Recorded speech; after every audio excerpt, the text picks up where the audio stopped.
Salut les touristes et bienvenue dans cette nouvelle vidéo. Aujourd'hui, on va faire le point du coup sur les différents scénarios que je vous avais proposés dernièrement. On va revenir du coup sur plusieurs crypto-monnaies. On va voir un peu où est-ce qu'on est et ce à quoi on peut s'attendre du coup dans les prochains jours et prochaines semaines. Voilà, je vous rappelle également que j'ai écrit un livre qui est disponible sur Amazon en format papier ou en e-book. Le lien est dans la description si jamais vous êtes intéressé. Et voilà, on va passer tout de suite à l'analyse. Alors, on va commencer par Ethereum. Donc, Ethereum, on s'était quitté sur ces niveaux à peu près. Et voilà, je vous avais expliqué du coup le schéma que je voyais. Et qu'ici, on était sur un mouvement correctif et non impulsif, puisque ici, les divergences en daily ne sont pas respectées sur ces niveaux. C'est la raison pour laquelle ici, je note une W X, Y, X, Z. Et on cherchait du coup une correction en 3 temps ici pour une A, puis une B, ou bien une W et une X. Il y a une autre possibilité, c'est que ce move ici, ce soit un mouvement X du mouvement baissier. Donc ici, WX, YX et Z. Ici, on vient de recasser ces bas. Donc ça, c'est toujours possible. Mais pour le moment, on va plutôt chercher une continuation pour revenir casser ces tops. C'est toujours l'idée. Donc on cherchait un mouvement C, puisque ce move ici nous paraissait correctif. Donc on était comme ceci, en ABC correctif. Donc voilà, on cherchait à la cassure de la trend ici, plutôt de la vente pour une continuation baissière. Donc continuation on a eu, et on a touché ici le bas de canal ici, parce qu'on peut tracer maintenant un canal baissier ici sur Ethereum en reliant ces points, et donc on a fait un premier rebond ici sur ce bas de canal. Malheureusement, le move est encore correctif. On n'a pas atteint les 100% d'extension du premier mouvement ici. Hop, voilà.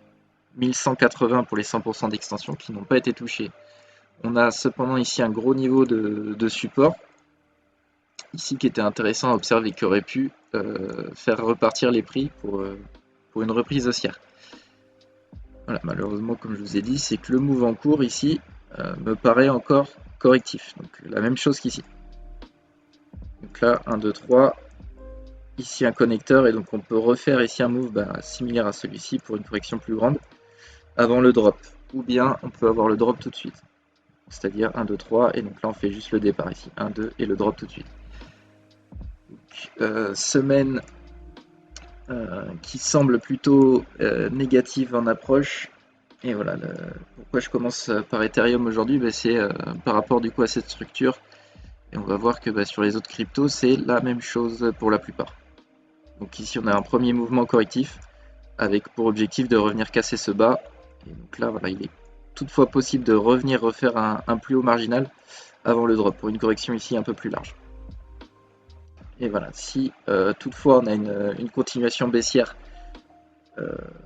dans la semaine prochaine ici, qu'on vient casser ce bas, voilà, on va surveiller les 1180 ici, après potentiellement le bas de canal également qui pourrait aider Ethereum à rebondir.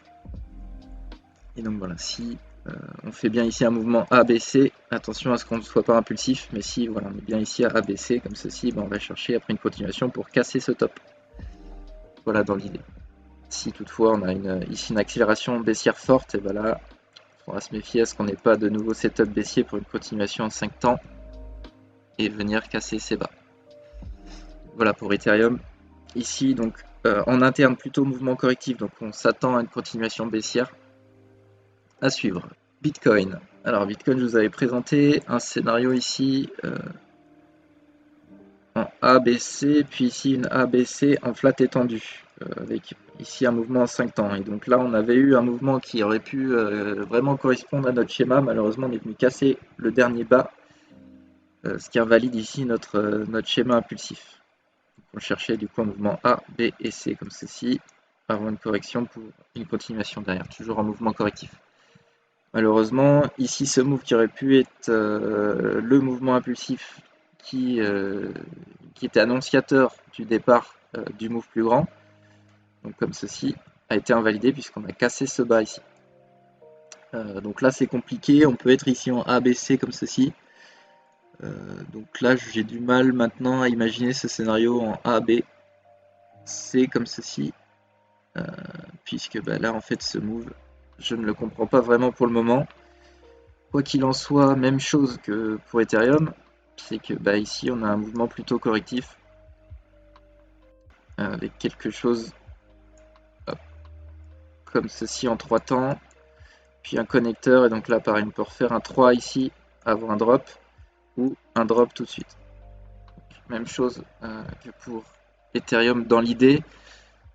Maintenant, après, le schéma global est plus difficile sur Bitcoin. Et là, si on vient à casser ces bas ici, ça va mettre vraiment sous pression ce bas ici. Donc, ben voilà, la possibilité toujours de faire une A, B et une C avec le piège vendeur ici. Du coup, voilà, on avait parlé des niveaux des 14 500 à surveiller si jamais on y vient. Voilà, c'est du coup ici, voilà. 14 007 et 15 008 ici pour les 1,236. Niveau classique pour une flat étendue, si jamais on est toujours dans un mouvement correctif. Donc voilà, c'est toujours l'idée. Maintenant ici c'est un peu difficile, on peut être sur un schéma, pourquoi pas en triangle. Pour l'instant c'est encore un peu tôt. Mais le triangle ici pourrait peut-être nous sauver, ou en tout cas sauver ce bas ici. Donc on pourrait être ici en WX et une Y en finition en triangle qui ne viendrait pas casser ce bas ici. Ça va être la seule solution ici pour maintenir ce bas en place. Voilà. Si jamais on fait ici un move classique comme ceci, bah, il y a de grandes chances qu'on vienne tout casser ici. Donc là on pourrait voir une accélération baissière. Voilà. Méfiance, Bitcoin pas très clair à suivre. Pour l'instant difficile à dire. Mais mouvement correctif ici en interne. AV, alors AV, même chose, je vous avais quitté du coup sur ce possible scénario ici, ABC, puis A, B et C comme ceci, ou bien autre décompte, ici WX, YX, Z, donc là on fait par exemple ABC, donc, même schéma ici, que ce soit l'un ou l'autre, on va plutôt chercher ici bah, du coup une continuation, comme ceci, pour un mouvement plus grand. Même idée, donc voilà, je surveille ici le pivot en daily. Si on vient à casser ce pivot ici, ça pourrait être un bon signal d'achat pour jouer un mouvement, une continuation haussière. Voilà, malheureusement, même chose que sur les autres cryptos, ici, mouvement correctif, on va chercher à retester ce bas. Donc voilà, plutôt vendeur encore sur les time frames 4 heures. Donc ici, voilà, on a vraiment un schéma correctif, on a cette liquidité à venir récupérer, pourquoi pas, à surveiller. Donc là, ouais, on pourrait très bien être en 5 ici avec une 1, 2, 3, 4 et une 5 ici. Avec venir casser ce bas ici. À surveiller, plutôt vendeur sur AAV. BNB. BNB est un peu plus compliqué, BNB. Parce que là, on a de toute évidence un schéma aussi correctif qui est plus large que sur le BTC, avec des moves ici en 3 temps, en 3, en 3, en 3. Et là, par exemple, en 3, on pourrait revenir casser ce top avant un drop. On a une autre possibilité ici, un peu plus claire sur le BNB, avec un possible triangle ici. Hop. Et avec un barrière.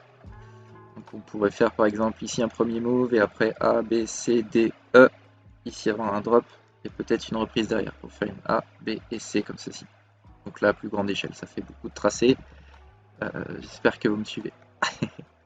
Je vous refais juste le schéma large. Donc ici, A, B et C. Un peu plus identique à Ethereum pour le coup. On va chercher une continuation pour revenir tester ce top. Donc là, voilà, la correction en cours est ici plus large. Et là, le triangle est plus facile à imaginer.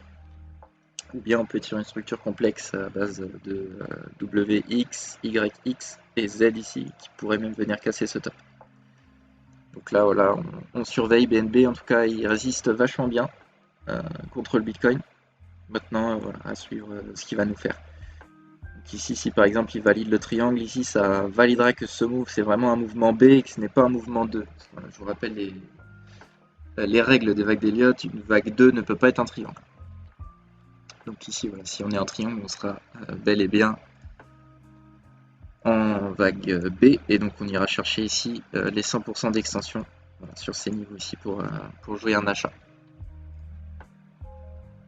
Ici, du coup, W, X et Y, comme ceci, comme sur Ethereum, ici pour un drop plus tard. Un mouvement correctif plus grand. Et enfin, Chiliz un peu plus intéressant. Donc on avait ce schéma ici impulsif, 1, 2, 3, 4 et 5, donc je pense que c'est une A, toujours comme sur les autres cryptos, et donc on va chercher une B ici, par exemple comme ceci, comme ça, du coup. Une B assez large pour une continuation derrière. Donc voilà, ça va être l'idée. Ici le schéma impulsif me semble très correct. On pourrait encore venir casser ce top une dernière fois avec une 1, 2, 3, 4 et 5 comme ceci en diagonale. Donc à suivre, mais là pour le coup on pourrait voir ici du coup un premier move A, connecteur B et soit une C ici terminée, donc on serait en A, B, C, A avec du coup A, B, C, B pour un drop derrière.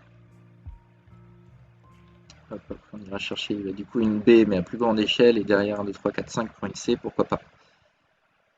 Chose intéressante du coup sur Chiliz, c'est que là on a un mouvement correctif, mais contrairement aux autres cryptos où c'est des mouvements d'origine baissier avec un mouvement correctif pour un setup de continuation baissière, ici on est plutôt à l'inverse. C'est-à-dire qu'on a un mouvement haussier ici et un setup ici correctif du mouvement haussier. Donc, ici on va pouvoir s'attendre à revenir tester ce top. Voilà, maintenant c'est pas forcément tout de suite qu'on va revenir tester ce top parce que là on peut commencer en fait une correction large ici. Donc 1, 2, 3, A, B et une C ici par exemple, ou bien une W, X et là on refait 1, 2, 3 avec un nouveau bas avant le push et le drop. Chose intéressante du coup, on a cassé la traîne sur le RSI en 4 heures du premier mouvement baissier, donc voilà, là ça pourrait nous indiquer que ce move est terminé, donc comme ceci, et qu'on va chercher du coup à corriger ce move dans un premier temps. On n'a pas repris le pivot malheureusement qui nous intéressait ici sur le RSI. Celui-ci, donc on n'a pas la validation que ce move est terminé, donc on peut très bien ici refaire un drop avant un push. Plutôt encourageant pour Chiliz. Maintenant, méfiance à court terme. Donc là, si on a un rebond, on pourra, pourquoi pas ici, tenter la vente sur ces niveaux pour du coup jouer une continuation baissière, après jouer l'extension des 100% du premier move ici. Hop, pour faire un mouvement A à plus grande échelle, B, et après 1, 2, 3, 4, 5, C, pour le mouvement B du mouvement global. J'espère que vous me suivez encore par rapport au time frame. Donc voilà, chose intéressante ici, si jamais on a un push ici, pourquoi pas chercher de la vente. Les 100% d'extension se trouvent au 0,256. Donc voilà, niveau d'intérêt ici pour chercher de la vente pour une continuation. Si on a un drop tout de suite, là pour le coup on ira plutôt chercher ici de l'achat. Si on vient casser ce bas pour du coup 1, 2, 3 W, connecteur X et 1, 2, 3 Y. Donc là on ira plutôt chercher de l'achat en cas de reprise du pivot. Sur le RSI, toujours. Voilà, du coup pour Chiliz un peu plus encourageant. Pourquoi pas une continuation haussière, enfin un rebond ici haussier court terme et ici une zone d'intérêt qui va correspondre ici au 100% d'extension du mouvement en cours. 100% jusqu'au 161,8 ici la zone d'intérêt pour une continuation baissière. Voilà, du coup pour ce récap et cette revue de marché, j'espère que le contenu vous a plu. En tout cas, si c'est le cas, n'hésitez pas à liker, commenter, partager. On se retrouvera dans une prochaine.